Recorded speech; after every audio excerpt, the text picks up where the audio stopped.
Hi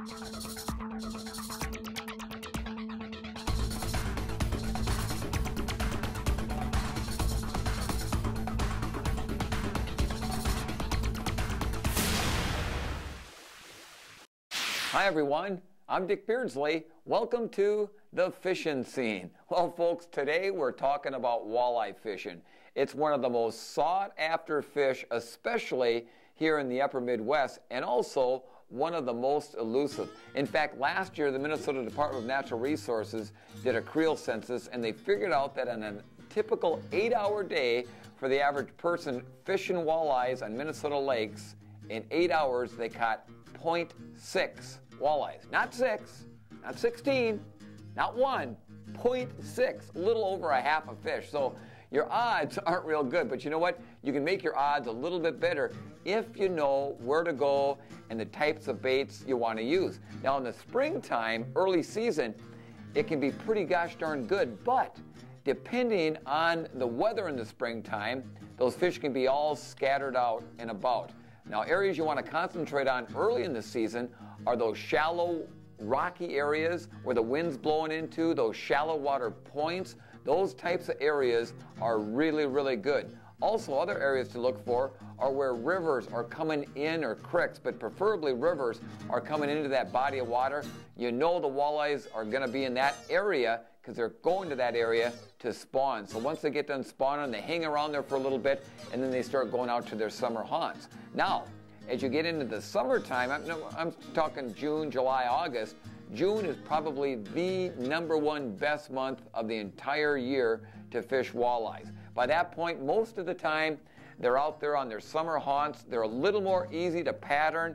You know they're going to be on those sharp break lines. They're going to relate to the deep water weeds, preferably cabbage if you can find it. They're also going to be out there on the humps, the bars, some of those types of areas that you want to look for in the lake. Now the fall season can be absolutely awesome for big fish. When I talk fall, I'm talking really as we get into October and even into November until the lakes start to freeze up. It's a time when you can really go after some big trophy walleyes.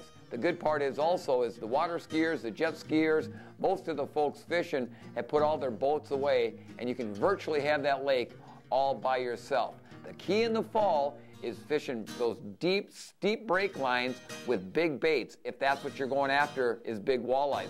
You want to use a good sized jig and with preferably if you can find red-tailed chubs, 5 to 7 inches. That's right, 5 to 7 inch chub or a big sucker minnow, and they work really, really well. And then there's the winter time. Boy, folks, it can be awesome walleye fishing, especially early in that season. Hopefully we have some decent ice by late November, first part of December, and those first 2 to 3 weeks of ice can really be productive for walleyes. Now, where do you want to look for those wintertime walleyes? Well, pretty much if you were doing some fall walleye fishing, that's where they're going to be. You want to look for those sharp breaks, some of those sunken islands, and if you can still find some green cabbage anywhere, I guarantee you, you're also going to find some walleyes hanging around that green cabbage. And a jig and spoon with a minnow head, like a fathead minnow head, works really, really well, and you want to jig it right off the bottom. Make sure you have your electronics with you and you can spot those fish down below your ice hole. When we come back, we'll be talking about what type of lures to use to catch those walleyes. Well, folks, with walleye fishing, there are so many different types of baits out there, it can almost make you dizzy. You can catch walleyes just about any way that you want to. If you like to troll, hey, that's great. You can troll crankbaits, spinners with bottom bouncers, they all catch walleyes. If you like to live bait rig like a Lindy rig, fishing crawlers or leeches or, perhaps minnows, no problem. You can fish that way. If you like to jig fish, and that's my favorite type of fishing, you can do that too. And in the wintertime, basically you're using a jig and spoon. And I got to ask myself a question. We catch a lot of walleyes in the wintertime on a jig and spoon, like a Swedish pimple. A lot of folks know what I'm talking about, with a minnow head. You know what? Why won't that particular method work in the summertime when we're out there vertically jigging on those walleyes that are in one spot in deeper water? I have no idea why they shouldn't. They should. I've never tried it. One of these times, I'm going to give it a try. The other reason is the other question I have is, why don't the jigs that you use in the summertime, we never use them in the wintertime, and we catch all kinds of walleyes on them. So my promise to myself is next winter, I'm going to try fishing with summer jigs for a while, and yet this summer, I'm going to try to fish with jig and spoons and see how that particular method works. Now, one of the other questions I get from a lot of people is, why will one particular person in the boat catch fish and another person doesn't catch any or catch very few? Well, a lot of it depends on, first off, is how much, I guess, water time they've had out there in the boat. You know, the more time you can spend out there on the water and get to know what those fish are feeling when they're biting your jig or any other types of baits, makes a huge, huge difference. Sometimes just a little subtle jig that one person is doing is going to get those fish where another person might be, you know, really jigging a lot and they're not going to catch anything or only catch a few, or vice versa. Doesn't really matter. Plus, I'll be honest with you, the person running the boat in the back of the boat or the front that's got their electronics in them, it does put them at a little bit of advantage and a disadvantage. The advantage is that I can see those fish right down there on the bottom, so I know they're there, and I try to let the other folks know they're there also. Now, the disadvantage is when you're back there running the boat is you're not only trying to stay on that spot, you're trying to control the boat so that it doesn't move off too much. You're trying to, you know, fish at the same time, and as a guide, as I get out there on days when I'm guiding clients, I'm trying to make sure that the other folks in the boat are trying to do the things the right way also.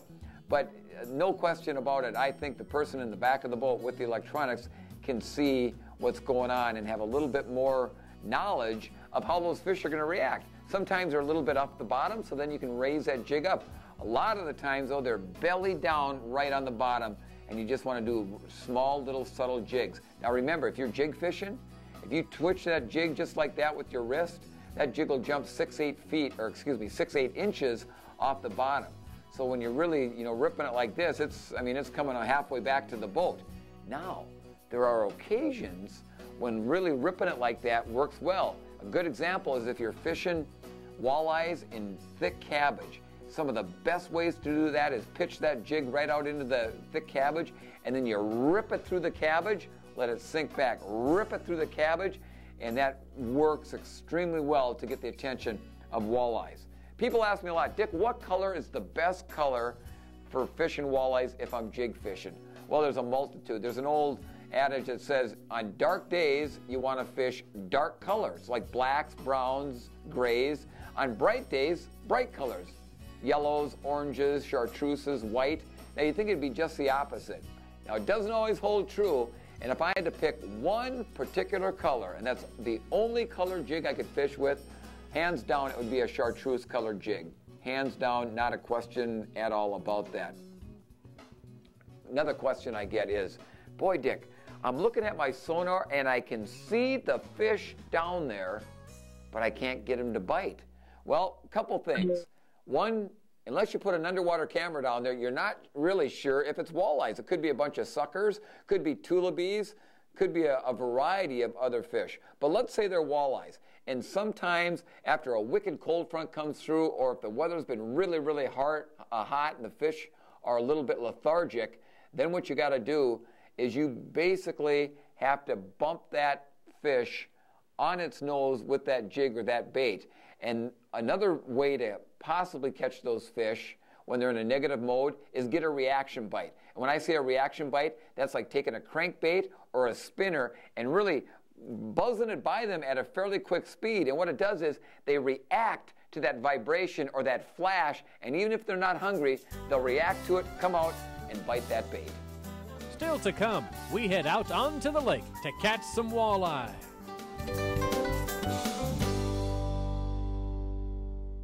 Hey folks, it's mid-July and look what I have on. Yesterday we would have been baking out here in 90+ degree weather. Today it's crazy. It's in the low 60s. We've got a northwest wind blowing about 15 to 20 miles per hour. And I'll tell you what, it's been chilly out here, on and off rain showers, and talk about a big cold front. I'm telling you, wow, they really hit us strong. But you can still get on those walleyes. The key though is once you find where they're located, you got to almost sit right on top of them. Now what we're doing today is We've tried a couple of different areas. We've tried some break lines along shores. We've tried some weedy areas. And now what we've done now is we're out here on a sunken island out in the middle of the lake where it tops off at about 18 feet, and then there's about 40 foot all around it. Up on top, we're sitting on rocks and boulders, and then gravel runs off the edges of that. What I'm gonna do here is I'm putting on a leech, and I've got a 5/8 ounce jig. Now that's a bigger jig than I normally use, but because of the windy conditions we have, the best thing to do to jig fish then is to try to vertical jig. You have a little more feel with it, and when we're in a little bit deeper water like that, it makes a lot more sense. Plus, if you're fishing in areas like we are that are heavily rock infested or boulders, if you try to long line your jig and kind of drag it, a lot of times what's going to happen, you're going to get caught in a wedge of one of those rocks or boulders, and then all you're going to be doing all day long is just getting snags out and having to retie new jigs on. Now I'm marking some fish right below the boat, so what I'm doing is I'm letting out just enough line to hit the bottom and then just a tad more, and I'm lifting and dropping it back down. Lifting it, dropping it back down. Now normally in severe cold front conditions like this, you got to work that jig really slow, and that's what I'm doing, just barely bringing it up off the bottom and then dropping it back down. Ooh, there's a nice one right there. Oh, maybe not that nice, but it's a fish. There's a walleye. Come here, buddy. I got that line wrapped around his gill plate there. Let me just swing him in here. Whoa. Oh, not a big fish, but hey, nice eating size fish, about a 14.5, 15 incher. On that jig and a leech, we'll get him back in the water here. On there, buddy. There he goes. All right. Hey, folks, I almost had to bop him right in the head. I was marking some fish on there, and I dropped that jig and was working that jig real slow up and down, and when he bit that jig, he didn't whap it like a lot of times they will. What he did was he just kind of sucked on that leech. I let him have it for just a little bit and then gave him a good hard hook set, and there he was. There's a fish. Come here, buddy. I'll tell you what, folks. That's two. I'm going to throw out the buoy because we're on a little pot of them down there. Come here, buddy. Yep, about the same size fish. I'm just going to wing them in here. Hey, another nice eater. All right. Yeah. We're going to let these buggers go today, but hey, nice eating size fish. All right, folks, well, let's talk about the weather conditions today. Man, we've got a northwest wind blowing anywhere from about 15 to 25 miles per hour. Our water temperature is about 77 degrees. Air temperature, maybe mid-60s at best. And water clarity is pretty clear, but it is a little bit churned up because of the wind action that's going on out here. I just threw out a marker buoy, and I really suggest doing that once you get on a group of fish. These fish really seem tightly bunched, and when they're tightly bunched like that, boy, you don't have to be off them by very much, and you're not going to get anything. Now, you don't want to throw it right on top of the fish, but what I did was I chucked it out a little ways from it, and then I know what side of that buoy to be on where I caught that last fish. Now, we might pluck a couple more off there, or that little pod, that group of fish, maybe chasing some bait fish around those boulders. So don't be afraid if on your locator, if you don't, all of a sudden there's no fish on your locator, move around a little bit, and a lot of times you don't have to move very hard, or very far, I should say, and you'll find that another pot of fish. There's more walleyes when we return.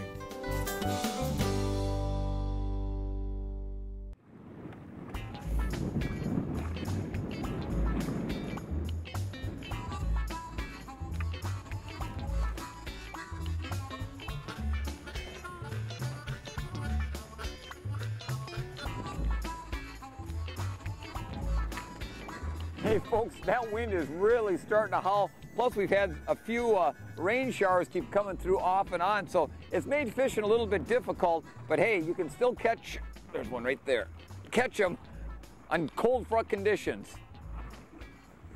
About the same size it feels like. Yeah, there he is. Come here, buddy. Flip him in here. Hey, folks, these aren't huge fish, but they're walleyes, and if you wanted to keep a few to eat, that one's maybe a little bit small.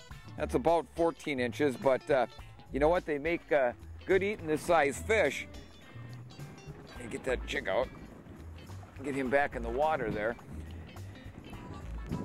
Again, he came right off the edge of that buoy there, right where I put it, and I was marking some fish down there. Again, we're sitting on that little pot of fish. Not a big school of them, but there's a few. And the key here, folks, is when you get cold front conditions like this, is that you want to really get baited up quick and get your line back down in the water, because I tell you, these fish can, as quickly as they can turn on, they can turn off. Or that little group of bait fish that maybe they were chasing, maybe it got down into some boulders where those walleyes couldn't get to, and all of a sudden they're just going to go off the bite. So you want to make sure that you get that bait in the water as quickly as possible.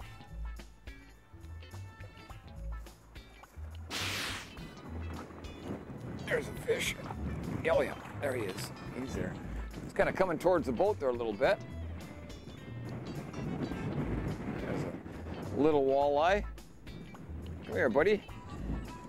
Hey, folks, this is a lot of fun, because I'll tell you what, the walleye bite has been pretty tough all over. Now, there's some exceptions, like Lake of the Woods, Devil's Lake, Winnebagosh, Lake Mille Lacs. Those areas have been producing pretty good all summer long.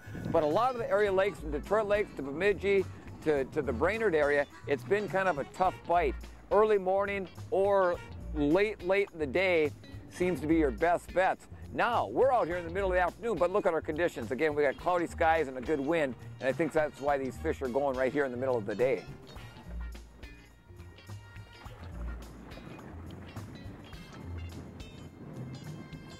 You want to hook that leech right behind that sucker. That's the toughest part. That way, if you would happen to get onto some rock bass or perch that like to hang around where those walleyes do, they tend not to be able to just rip it off quite as quickly.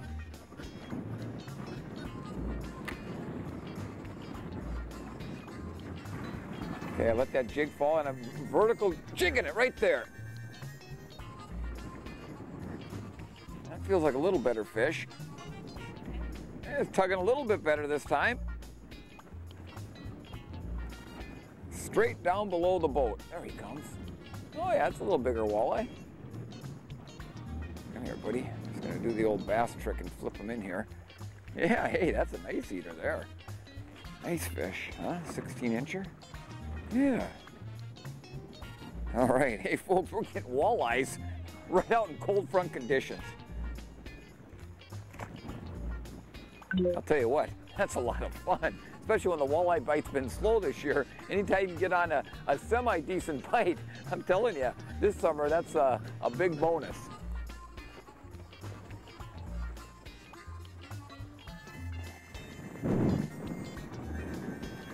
And folks, what I'm doing here also is I'm working, keeping this area with my electric trolling motor going, and that's where it really comes in handy when you have a 24-volt system on your boat, or even a 36-volt versus like a 12-volt. That battery is going to last a lot longer. So when you're really fighting tougher conditions with big winds where you got to use a little bit more juice, you're going to be able to spend the whole day out on the water instead of only half the time, or having to go to your big motor.